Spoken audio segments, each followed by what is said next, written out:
Hi, I'm Elizabeth, and I want to talk a little bit about alcohol and how we use alcohol in relation to stress. So, we've all been there grabbing a glass of wine or a beer or something like that at the end of a long day to relieve our stress. How did we get here? This mommy wine culture has been around for as long as I've been a parent, which is almost 8 years now. This idea that mom can't get through the day without her big glass of wine, or that she needs that 5 o'clock wine, counting down the minutes till that 5 o'clock or 5 o'clock can come so she can enjoy her glass of wine and finally de-stress from her kids. I cannot tell you how much I hate this messaging. It makes it seem like you're not a good parent if you're not drinking. It makes it seem like drinking is the only way you can get through the day. It makes it seem like drinking is the best way that you can unwind and de-stress at the end of the day. And none of that is true. I am not anti-alcohol, although that may be hard to believe after this video, but I'm not. I will have a drink with a friend once in a while. I'm not a big drinker, and I'm not a big drinker for a few reasons. So age is one of them. I definitely drank more when I was younger than I do now. I just think as we age, most people, I'd say that, your 20s is probably a time where you're drinking more than most. Um, I've watched how people drink, why people drink, and when people drink for a while now. And the more I observe people's habits around alcohol, the less I want to use it myself. And the third reason that I don't really drink that often is the nutritional side of things. Alcohol is really not that beneficial nutritionally or metabolically for us. Sometimes people will argue with me and they'll say, well, I get antioxidants when I have a glass of wine. Uh, yes, to some degree, but drinking wine for the antioxidants is a little bit like going swimming to increase your water intake. So, are you going to be exposed to more water? Yep. Are there better ways to probably increase your water intake? Also, yes. There's a lot of ways to increase your antioxidants. A really good diet is going to give you a ton of antioxidants. Wine is not a necessary source of antioxidants, I'll say. The other analogy I often use, and this is a really far-fetched scenario, but I think it's kind of interesting when we think about the nutritional benefits of wine. So let's say that you're stranded in the desert for like 3 or 4 days and you have enough water, but you have no food. You come out of the desert and you have two options presented to you. You're starving, you haven't eaten.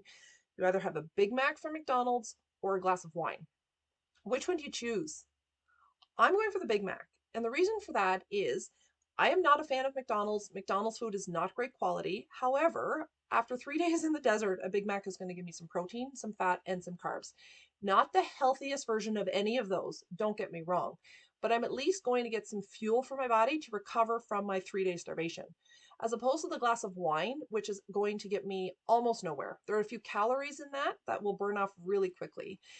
Wine really doesn't have any nutritional benefit. So, why do we drink it? Most people reach for wine sometimes because they enjoy it, often because they use it as a way to distress. They find that it helps relieve their stress. So, when we drink, what alcohol does is it kind of numbs our brain. And so, it doesn't actually de stress or take away your stress, it takes away your perception of the stress. But the stress is still there. The stress hormones that are going through your body are still doing that. They're still, your muscles are still feeling them, your blood pressure is still up, your heart rate's still up, your blood sugar is still all over the place because of the stress hormones.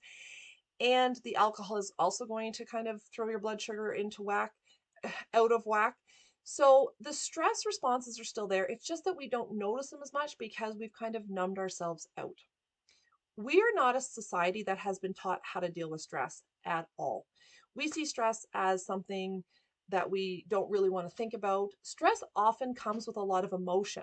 Stress is usually associated with like anger or sadness or frustration or despair.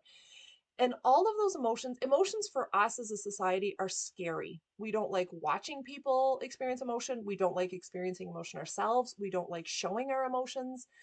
And so, numbing ourselves out and shutting those emotional responses off is one of the ways that we have to deal with stress. And I'm going to argue it's not the best way. So, how can you deal with stress that isn't drinking? Moving your body, sleeping, eating well, all of those things are going to be so much more beneficial for you than a glass of wine.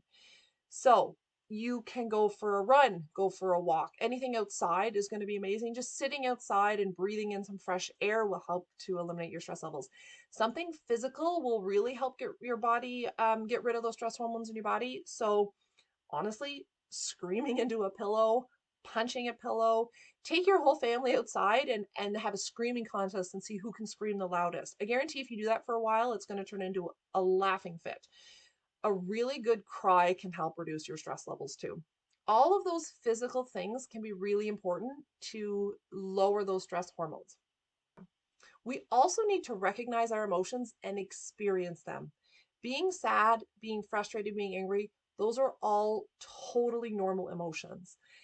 And when you can recognize that you're feeling those emotions and sit with them and experience them and move through them, you're going to come out the other side of them. I promise that you'll move through them. The other thing that this is going to do is teach our kids to do the same thing. So if we're not allowing ourselves to experience anger or sadness or frustration in a healthy way, that means that they're not as well. And giving them good coping mechanisms to recognize the emotions that they're experiencing and help them move through them. When my kids get frustrated or anxious or sad or something, I tell them, you're sad, that's okay. You're allowed to be sad.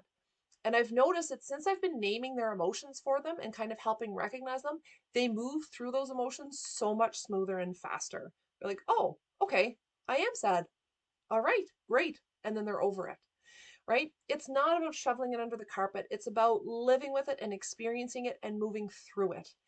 And those emotions are normal and healthy and need to be addressed.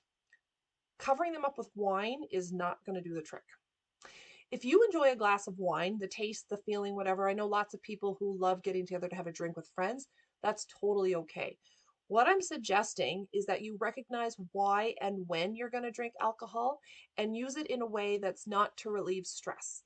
So, if you are stressed, make sure you feel your emotions, you let them out, you have a healthy way of dealing with them, obviously, not taking your emotions out on someone else, but experiencing them, recognizing when you're stressed, recognizing what your triggers are, doing something physical. So go for a run, go for a walk, do some push-ups or jumping jacks or something, and then enjoying that glass of wine. That's a perfectly healthy way to enjoy alcohol. Let me know if you have any questions.